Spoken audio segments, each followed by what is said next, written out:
1,000 miles begins with one step. Welcome to today's episode of Spotlight with IB. On today's episode, I have with me fashion entrepreneur Karen Ubani-Alli. We look forward to hearing her story. So stay tuned. I will be right back.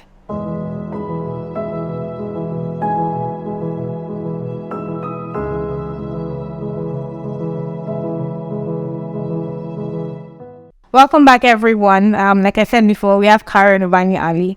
Welcome, Karen, to the show. Hi, Ivy. My pleasure. Nice to have you here. So we like to start with icebreakers, and I was interested in finding out one bit about your fashion decisions. What's your favorite fashion accessory?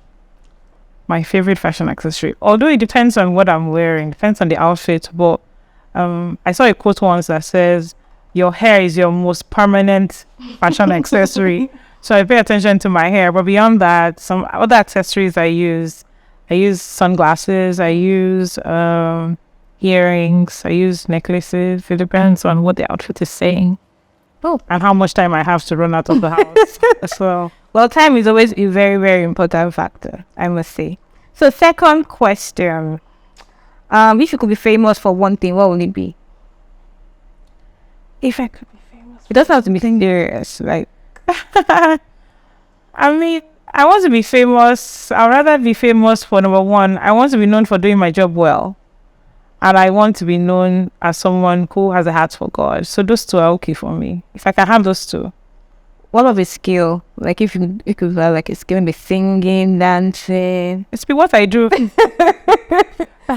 Okay. What I do, fashion entrepreneurship. Fashion. Yeah. Okay. You try fashion retail. Great. So welcome, Karen. I saw that you went from consulting to fashion. Actually, engineering to consulting to fashion. Oh wow! Yeah. Like you are very bold in your decisions. Like, what makes you so bold to make those kind of decisions? Okay. So I come from a family of entrepreneurs. First of all, my mom was an entrepreneur. My dad was an entrepreneur. My grandfather was an entrepreneur. My grandma. So it's second nature. I didn't have too many people very, very close to me that were in 9-to-5s. So I didn't overthink. Entrepreneurship was okay. It was basically, to me, it was just, oh, you know what, you get to run your own life. You determine how high you go or how low you go. So I grew up seeing my parents doing it, and they did okay for themselves. So I guess that also took away the fear. It was after I did it, everybody was like, you left your job and everything. To me, it wasn't so much of a big deal. Of course, I have always had a hunger for knowledge. I'm a hunger to do more, not to be mediocre. So as well, I try to add excellence into everything I do. So I knew that if I was going into entrepreneurship, I wouldn't just do it basically. I will always try to take it a notch higher all the time. Yeah. So how were you able to identify the fields you wanted to do? So you went from engineering to consulting, so that you had to go through like a thought process for that. Then from consulting to fashion design. Yeah. So I realized actually early on in secondary school, even though I went into sciences, you know how our parents then in those days, if you were smart, they just feel like go into path and all. Yeah. I wasn't even given a choice to go into like commercial or arts. They just assumed, oh, just because she was very smart, put her in sciences and everything. So after secondary school, to be honest, before I graduated from secondary school, I started realizing how much I enjoyed economics and maths. So those were my two favorite subjects in school, economics and maths. It was not until A-level school actually that I deeply started liking the sciences because of how they taught in A-level school. The teaching was quite different. They made sure you understood what you were doing. It wasn't about who can pass the test. It was about who understood it and who could, because if you don't understand, it's hard to pass A-level. Yeah. So right from secondary school, I knew that I loved economics. I enjoyed anything business related, but my dad told me if I wasn't going to do a science-related course, he wasn't going to pay my university fees. And since I didn't have one inheritance from my grandfather, I was stuck with following what my dad wanted. So he actually wanted me to study medicine, but I didn't think I wanted to, because at the time, the schools that I could have gone to in Nigeria. I wasn't comfortable with the environment of those schools, so I wanted a school that was clean. So you knew that at that time. At that time, we knew that. So that means you be. I knew what I wanted. Yeah. I've been quite a very rigid person. If I can use that word. I've been quite. What's the word now? I would say decisive. Yeah, I've been quite decisive. I knew what I wanted. I knew even if I didn't know everything I wanted, I knew what I didn't want. I went to visit my cousin one time in UI. She was studying medicine at the time, and her hostel was dirty. It was, I don't know, her roommate was frying onions or something. And I was like, I can't go to this school, never. And at the time, the only schools that looked like what I wanted, the Sanity, Covenant University, Babcock, and each other one. I think it was those two at the time. Something. It was those two at the time. So I said, you know what? They don't even study medicine, thank God, because I didn't even study medicine, to be honest. That particular year, I actually filled in computer science. I got called to come and write their post-jam or whatever in UI, but I didn't go. I wanted something that had to do with, I don't know, creativity of some sort. I don't know. Anything. At least if I couldn't study economics or anything business related, let me do something that had math in it. Let me do something that, because you had to find them in my head. Yes, I knew what I enjoyed. So the closest at the time in Covenant University was electrical electronics, because I spoke to some of my friends, my older friends in church, that were studying electrical electronics in Unilag at the time. I remember one of my friends, Mayowa, what was I surname? I can't remember, but yeah. One of my friends at the time, and I asked him that, okay, so do you really get to do a lot of math? He said yes, that it's almost like 80% maths. He was in 300 level at the time, and I was like, okay, if electrical engineering has a lot of maths in it, then I think I can survive it. But did you enjoy doing lecturing? Yes, I did. I mean, some parts of it was, but yeah, it was okay. And but at the end he asked me for skills I didn't have. Come again? But at the end of it, you decided to still put to another. Yeah, so from 200 level, I just felt like, you know what? Am I sure I really want to do? I felt like I was forcing myself to like engineering. I was studying, I was passing, I was on 2-1, I finished the 2-1. I was coping, right? But I tried so hard to find a sense of purpose in it, but I didn't. It looked like I was trying to hold on to what was not there. So after a while, I just realized that, I developed a love for fashion. I developed a love for...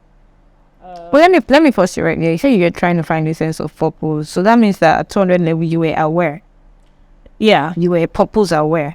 And that's a big deal. At least I know in this day where there's digital technology and, a lot of knowledge going around. So you can find younger people being more aware. But during that time, about 10 years ago, there wasn't a lot of exposure. So, like, how did you get, purpose exposed? Let me put it that way. For you to be able to say, oh, okay, this is, my life is designed for something, and I need to be able to, find how to navigate it my way there. It was many things. One, I've always had this thing inside of me that kind of like directs. I don't know what to call it, but I've always had that sense of direction. However, I also exposed myself to a lot of knowledge. Before university, I had done this leadership development program with Afara. On my own, I carried my leg. I asked questions, and I found out, there's this leadership development program you can do, and you can learn leadership skills. Why was I going to learn? Nobody told me go and do. I just had this. I just wanted more from my life. I wanted more. I didn't want to be mediocre. I wanted more. And I was determined to do what it took to do more.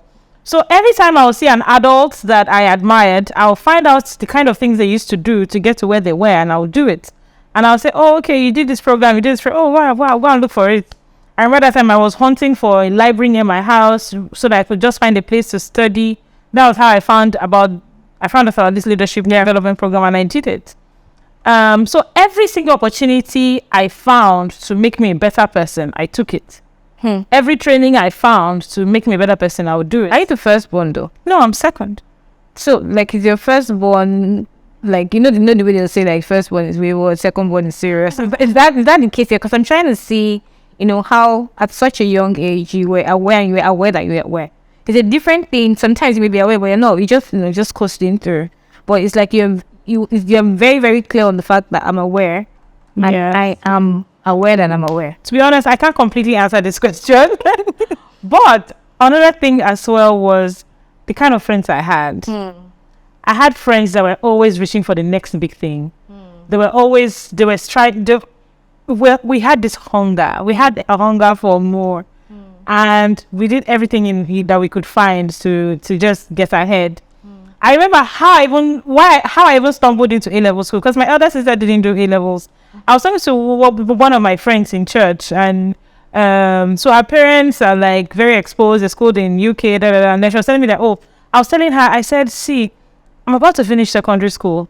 I was the best in WAEC in my secondary school. However, I feel like I don't thoroughly understand the basics of sciences. And she said to me, well, what I would say is, I'm currently on an A-level program, and I would say the way they teach is different from the way they teach us in secondary school. She went to QC, and she said, I think you should do A-levels. From what you're saying, it sounds like A-levels will be useful to you. And that was how I stumbled into A-levels. Wow. And to be honest, I feel like A-levels prepared me for university. But the A-levels was to get you to go abroad, right? The A-levels, not necessarily. I wanted to feel like I thoroughly understood what I was about to go and study. Wow. In Nigerian secondary schools, you can cram and pass. Yes, actually. Just memorize. Exactly. If you're if you have very good memory, like I have a very, very, very good memory. Sometimes I know my staff's account number more than they do. If I've transferred to you more than number 5 times, I know it. And I'll say, what's your time? I don't know it off. And I'll call and wow. So I could memorize and pass, but I wanted to understand chemistry. What is this titration about? Beyond just memorizing the value and knowing that this particular color is supposed to turn to this color at this point. No. Why? What is the real life application? So that was I don't know. I was just always inquisitive. Maybe that's the word. And I'll put it this way. I think it's not just a test for knowledge, but it's a test for understanding. And that's really different, because what you find these days is a lot of people just, trying to know. But one thing I find is, if you understand, you will know. Because it's like understanding is the foundation for which knowledge is now built. And it's now easier for you to be able to apply it, which is in wisdom. But I want to come to your friends, and I know you mentioned you had friends from church. It sounds like that formed largely. Those were important factors in your formative years. Your friends. Did you pick your friends, or your friends pick you? I was very particular about the kind of people I stayed with. Like, even till now, it's even beyond just being smart. I don't know. For some reason, your parents tell you, this one can be your friend, that one can be your friend, and you now became aware. No, my parents think I'm too rigid, actually. Ever since I was a child, they think I'm too rigid. They think I'm the most rigid of all their children. Yeah, but I don't know. I don't know, to be honest. My parents exposed me to God on time, anyways. But I don't know. So your friend that told you, you should go do the A-level. Do you remember how you came from? Did you from church? We were in the same class in church. We had a chat. We liked each other. We used to chat on the phone. So you're just lucky enough to have a good circle of people around you. Yes, but they were also bad. They were also like wild people, and I just find out that I'm not interested in. We don't have anything in common. I think that's another thing. Birds of the same feather flock together to an extent. Before somebody can be interested in being your friend, you have to have spots that you guys click. This guy is my girl. This girl is my girl. Like, I like this girl. We vibe. It's smart. Thank you. That's the word. So you have to vibe. If there's no connection, it's difficult. So have you kept your friends? They say 20 beds. Don't play together for 20 years. So have you kept your friends? A good chunk. I spend more time in. I mean, as you grow older, I feel like somehow your friends are even in buckets. There are some friends from work. There are friends for everyday life. There are friends that you guys discuss motherhood. There are friends that you guys discuss everything. There are career friends. But there are friends that you talk to almost every day. There are friends you see more than others, but that doesn't mean that deep down in your heart, you guys don't connect as friends. So as people mature, you just understand what the definition and the dynamics of each relationship you have with different people are, and that's fine. So are you more intentional about picking those people now? Yeah. Okay. So what's your criteria for picking a friend? Your top 3 criteria.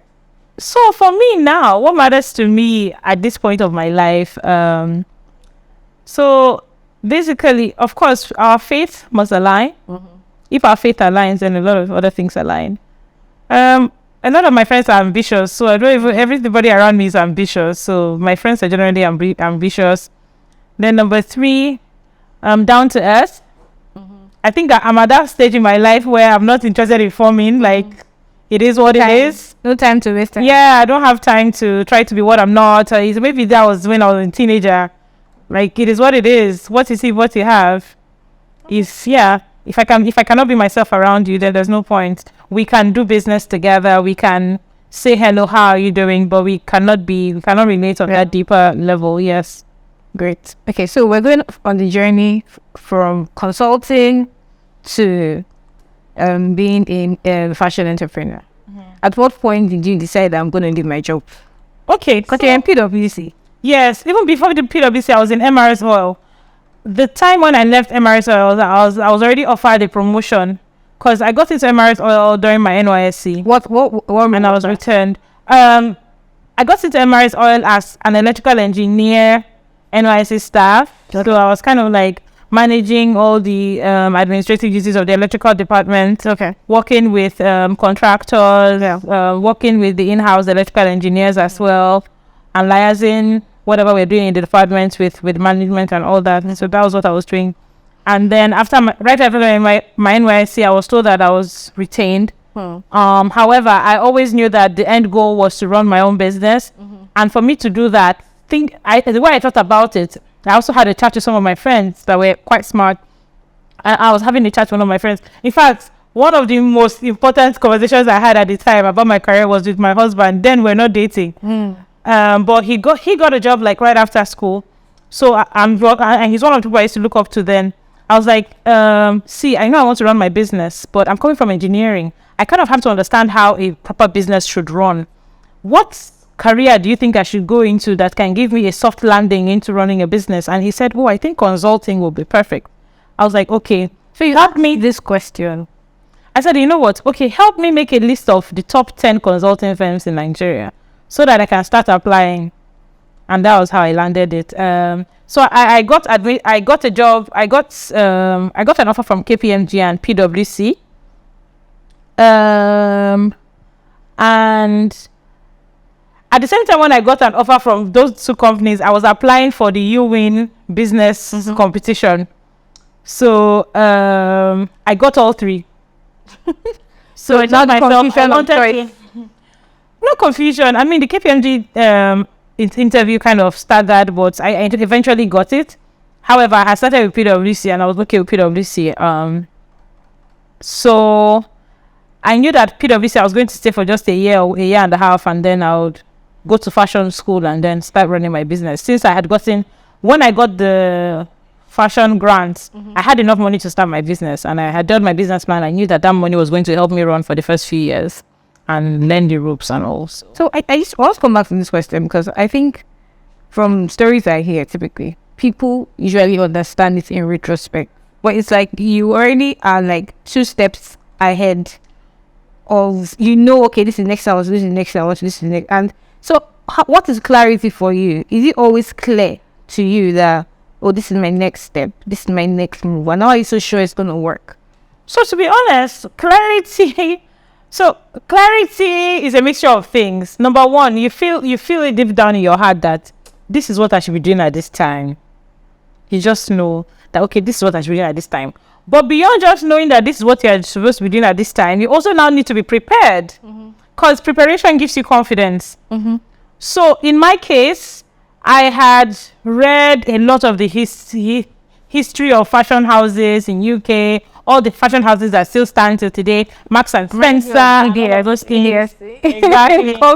So I had done like a thorough, I researched, I used to read then I had this friend that her auntie used to send her all the latest editions of Vogue and Elle magazine. I used to always study and all of that. In fact, I had started doing my business on the side just to test demand and all while I was in PwC, just to see, okay, do people really want this? So when the calls became too much that it was interfering with my work, because I also like to be a person of excellence, like if I'm going to be working somewhere, then I need to be giving my best. So when the calls began to interfere with work, I was like, okay, there's a demand here. Karen, there's a demand here.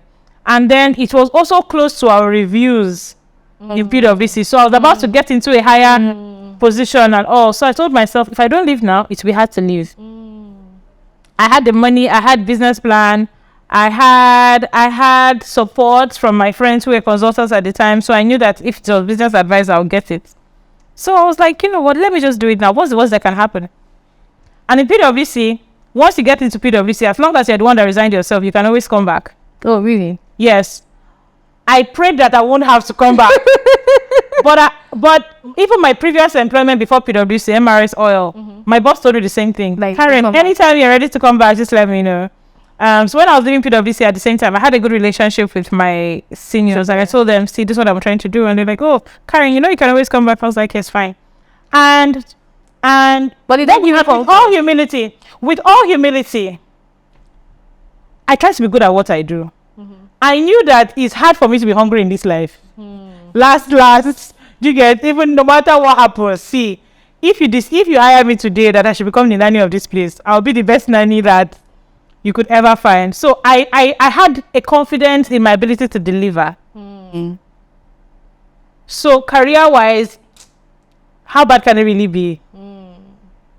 How bad can it really be? Oh, wow, that's really amazing. Like having confidence in yourself in making decisions. Like that's one thing I keep hearing over and over, and that worked for you. You started Karen Ubani in 2017. Karen Ubani 2015. So this has been 7 years. How has that journey been so far? Yeah, so I mean, just like how it is in building anything, it has been a roller coaster ride, if I can say that. But it's just amazing to me how, no matter what sector you're in, no matter what field you're playing in, no matter what you're doing, I read this quote once that says, it doesn't matter how difficult the tree is, if you keep hitting that same spot every single day, one day that tree will fall. So for me, I feel like the success I'm enjoying now has been a result of my consistency. Painful consistency when it does not make sense, consistency when it makes sense, consistency when I was not sure, consistency, and you just be like, and even when you're tempted to even stop, you're like, there's something here. And then I'll just, gather myself together and say, Karen, let me try this one thing. And I ask myself, I'm like, Karen, it doesn't make sense to quit. Have you tried everything you can? And I'm like, I've tried a lot, but have I tried everything I can? No. What have I not tried? And I'm like, this, because I'm constantly reviewing my business. I'm constantly reviewing my results, comparing it to what I want to, because comparing it to what I want to see and asking myself, why am I falling short? What can I do better? And I told myself, okay, let me try this one thing. And in the process of stretching, pushing even when I was tired, I got it. I'm like, yes, I got it. Tell me about that experience. I mean, it was many things. In running a business, you experience many things. I mean, it's easier if you're somebody that reads. I feel like my life is a bit easier because I'm always in search for knowledge. I always try to find out, what do I need to know, because people only want to pay an expert. So what is that one thing you can position yourself to be an expert in that people are willing to exchange to money, because they are giving value. Yeah. It's about value. And these days, even just having value is not enough. Value has to be packaged right. Value has to be priced right. Value has to be done right. You need to, as an entrepreneur, you need to learn how to manage people. You need to learn how to manage customers. You need to learn about branding. You need to learn, and as a fashion designer, your 80% is technical skill. and design ability. So all of these different skills I had to constantly hone and learn and unlearn, and okay, this is not working, what is wrong, fix this, it's a grind. Wow, It's a grind. I think that you're actually being intentional about getting the hang of it's a grind. the entire machine work. Yes, and I enjoy it. Sometimes it's painful, but I enjoy it. So you're married to a co-founder of Traction. Yes. So how is that managing two successful businesses, as a couple? How do you guys balance it to work for you both? Okay. I mean, I didn't know this interview will make me measure my husband. Usually I have to take permission. Okay. But it's fine. So I mean, when we were dating, we're people that were entrepreneurs at heart. So even when he was in his full-time job, he always used to talk about going into entrepreneurship. And I myself, I'm an entrepreneur. I always wanted to be an entrepreneur. So we used to talk about business management and all. It was our life. Entrepreneurship is our life. My husband and I, entrepreneurship is our life. Like we chat about it. It's our life. It's inside. Yeah, even in school, I'll be going to the library. So engineering section was also there. He went to Covenant University. He was in my class actually. Oh, really? So engineering section was upstairs, as you know. You went to Covenant as well. Yeah. So the business whatever was downstairs. I'll be going upstairs to study for test or exam, and my husband was always in the business section, reading one business book or the other. So entrepreneurship is our life. We talk about it. It's not a big deal. We just flow. This morning I was asking him, what was I asking him this morning? I was just asking him one business related question, and we're chatting. It's our life. We live it. Okay, so for somebody that is just starting out, so the person is probably not even a fashion person is in consulting or maybe in one of these big four companies, and the person is thinking of, how do I take this big leap into the next thing? What would you tell that person? Wait, the person is in like a 9 to 5. That's like a 9 to 5. No, you're doing well. You're doing everything seems like it's okay, but it just feels like it's an itch in you. But there's that comfort, there's that I'm gonna be taking a huge risk. I know you had a lot of confidence in your decision, but not everybody is really, really confident about the next decision. What would you encourage that person to do? Well, what steps should person take to be able to get that confidence? Okay, so you have a 9 to 5, and probably it has been in your heart that, see, I don't think this is what I should be doing. I think that is where it starts. It's not about, everybody is opening this kind of business now, let me jump into it. Or this, and there's this thing people say that I hate a lot. When people say, don't work for somebody. If you work for somebody, you're a slave. I think that's the dumbest thing ever. You shouldn't leave your 9 to 5 just because somebody has said working for somebody means you're a slave. No. Okay, you that are starting your business, will someone not work for you? Exactly. Yeah, so I feel like the starting point is when you are at peace with yourself, when you are alone, when you are speaking to yourself, when you're having that inner conversation with yourself. Do you really feel like this is what you should be doing at this time? And you can prayerfully seek God's face to also know, to also get a guide. You can also go online and read articles, talk to professionals in your field, talk to professionals in the field you want to go into. But basically, it's about that inward witness. Am I being true to myself? Is this who I really am? Am I doing a job that I really, do you get? Can I give my best at this job? Do I love this job enough to become an expert at it? Because it's also about expertise. It's not about just doing something wishy-washy. I'm leaving this job just because my boss annoyed me. Because your boss annoyed you is not a reason to quit. I'm sorry. No matter how painful it is, every career move must be calculated. So if you really have answered that question prayerfully by research or whatever, and you really, really think that this is not what you should be doing at the time, then that is a starting point. Okay, now you feel like you are in the wrong career, you should be somewhere else. Read about that other place that you want to go into. Because guess what? Mediocrity is the father of hunger. Mediocrity is the father of hunger. That being said, nobody should overlook the days of little beginning. Sure. And I think this is one thing I told myself I will train my children to learn. Be comfortable with your seasons. As long as deep down you realize that this is what you should be doing at this time, then just rest in that peace. And then all you need to do is find out from your research, the experts in your field, what did they do to get to where they want to get to? As long as you are investing your time and your energy and your resources in becoming that better version of who you have decided you want to be, or who you feel deep down, or what you feel deep down you should be doing, then you can rest in that knowledge and just keep taking each season per time. Because expertise will always pay. People will always pay value for expertise. So as you get better in those skills, as you hone your skills, as you get better at it, opportunities will open up and you cannot miss success. You cannot miss success. It will be difficult for you to miss success. I feel like I'm remiss if I don't ask you the role of religion in your decision making. I've heard you, make reference to God, religion, and all those things.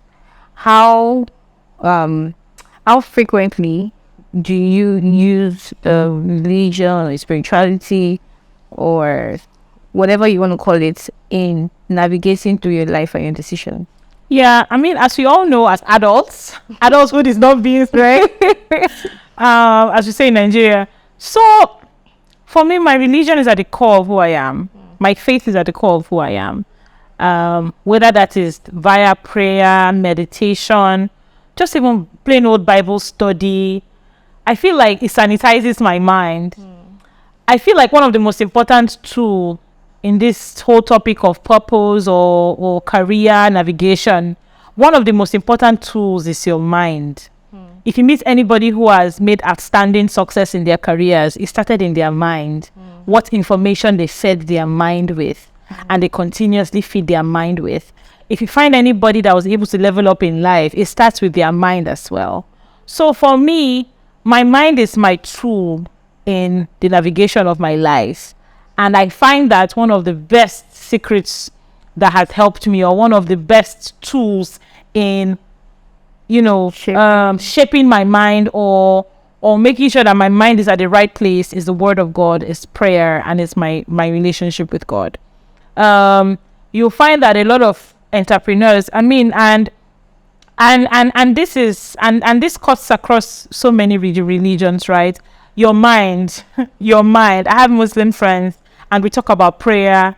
We talk about, sometimes I'll share a scripture with some of my Muslim friends and I'll be like, wow, I needed to hear this. And I'll be shocked, like, you're Muslim, but, the thing about feeding your mind with the right thoughts, the right words, the right word at the right time might make a difference between an entrepreneur that hits it big or doesn't.